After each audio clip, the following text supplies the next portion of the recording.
जो कभी पंचर नहीं होते, तो आखिर कंपनी अभी भी इन गाड़ियों में हवा वाले टायर क्यों देती है? इन पंचर को ठीक कराने में बार बार इंसान को पैसे खर्च करने पड़ते हैं, तो क्या इससे कंपनी को भी फायदा मिलता है? और तो और दुनिया में एक ऐसी भी गाड़ी है जो इतनी लचीली होती है कि उसके आकार को आप किसी भी तरह बदल सकते हो। आखिर कैसे चली जानते हैं दोस्तों। जिन टायरों में हवा भरी होती है वो जब भी ब्रेकर से गुजरते हैं तो झटके को ऑब्जर्व कर लेते हैं, और जिन टायरों में पंचर नहीं होता वो बिना हवा के ही होते हैं। इसीलिए जब भी ऐसे टायर किसी ब्रेकर से गुजरते हैं तो जोरदार झटका लगता है। इसीलिए कंपनी हमेशा हवा वाले पंचर होने वाले टायर ही देती है। वहीं BMW जीना एक ऐसी कार है जिसे खास तरह के कपड़े से बनाया जाता है, और इसके नीचे एल्यूमिनियम वायर लगे होते हैं, जिसकी वजह से ये गाड़ी अपने आकार को चेंज कर सकती है। जापान में ऊंची ऊंची बिल्डिंगों से इमरजेंसी के समय नीचे आने के लिए कुछ इस तरह की स्लाइड बनाई जाती है। भूकंप और आग लगने पर लोग इसका इस्तेमाल करते हैं। इसमें से इंसान मजे में फिसलते हुए नीचे पहुंच जाते हैं। और ये देखो, जापान में लोग कैंची से नहीं बल्कि चाकू से अपने बालों को कटवाते हैं। इनका मानना है कि ऐसे बाल कटवाने से हेयर फॉल कम से कम होता है।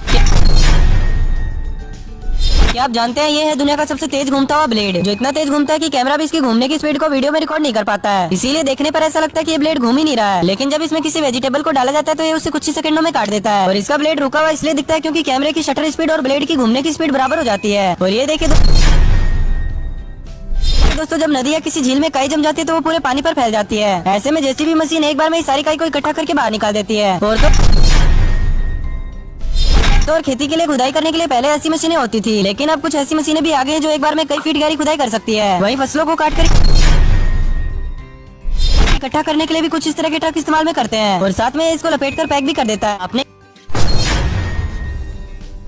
कई जगह पार्क में लगे हुए ऐसे नल तो देखे होंगे जिनमें कोई भी पानी की टंकी नहीं लगी होती, लेकिन फिर भी इनसे लगातार पानी निकलता रहता है। ये देखिए दोस्तों, इन फव्वारों को कुछ इस तरह बनाया जाता है, जहाँ से पानी गिरता है उसी के बीच में एक ट्रांसपेरेंट पाइप को फिट करते हैं। इसी पाइप के सहारे नल को भी खड़ा कर देते हैं, और इसी पाइप से पानी ऊपर जाता है और फिर नीचे गिरता है। जब पानी नीचे गिरता है तो ये पाइप पानी से ढक जाती है, और देखने वाले को लगता है कि नल हवा में उड़ रहा है। क्या आप जानते हैं एक बड़े शीशे को अगर थोड़ा सा भी मोड़ दिया जाए तो वो तुरंत टूट जाता है। और इस वीडियो में तो 7 लोग मिलकर एक शीशे को बड़ी सावधानी से उठाने में लगे हैं, लेकिन ये शीशा फिर भी हल्का सा दीवार से टच हो जाता है और टूट जाता है। तो आखिर शीशा भी तो रेत से बना होता है, फिर भी ये छोटी सी चोट से क्यों टूट जाता है, चलिए जानते हैं। दोस्तों, एक कांच को बनाने के लिए रेत को 1700 डिग्री सेल्सियस पर गर्म करते हैं। इतने तापमान पर रेत एक ट्रांसपेरेंट लिक्विड में बदल जाता है, और 1700 डिग्री तापमान से धीरे धीरे ठंडा होने पर कांच की सतह पर तनाव भी बढ़ता जाता है। और इसी कारण जब कांच छोटा होता है तो उसके टूटने के चांस कम होते हैं। लेकिन ये एक ऐसा कांच है जिस पर गोली से भी हमला किया जाए तो ये नहीं टूटेगा, क्योंकि इस कांच को पिघलाकर एकदम से ठंडा करते हैं तो वो कंप्रेस होकर सख्त हो जाता है। लेकिन जब इसकी पूंछ पर हल्का सा भी दबाव डालते हैं तो ये टूट जाता है। क्या आप जानते हैं अगर जापान मदद नहीं करता तो मुंबई में बना हुआ भारत का सबसे बड़ा समुद्री ब्रिज कभी बन ही नहीं पाता। इस ब्रिज पर गाड़ी ले जाने पर आपके अकाउंट से 250 रूपए तुरंत कट जाएंगे। वहीं अगर आप इस ब्रिज पर दोबारा वापस आते हो तो आपको 375 रूपए भरने होंगे, और तो अगर पूरे साल भर आप इस पर सफर करते हो तो 1.5 लाख रूपए देने होंगे। तो आखिर समुद्र पर बना हुआ ये पुल इतना महंगा क्यों है, चलिए जानते हैं। दोस्तों, इस एडवांस समुद्री ब्रिज की लंबाई 21 किलोमीटर है। इस ब्रिज को बनाने में 17,840 करोड़ रुपए का खर्चा है, जिसमें से 15,000 करोड़ रुपए की मदद तो अकेले जापान ने की है। इसके अलावा भारत की टाटा कंपनी ने भी इस पर काम किया है। इस ब्रिज को बनाने का खर्च महंगा होने के कारण ही लोगों से इतना ज्यादा टोल टैक्स लिया जा रहा है, क्योंकि जापान से लिए गए कर्ज को भी धीरे धीरे लौटाना पड़ेगा। क्या आप जानते हैं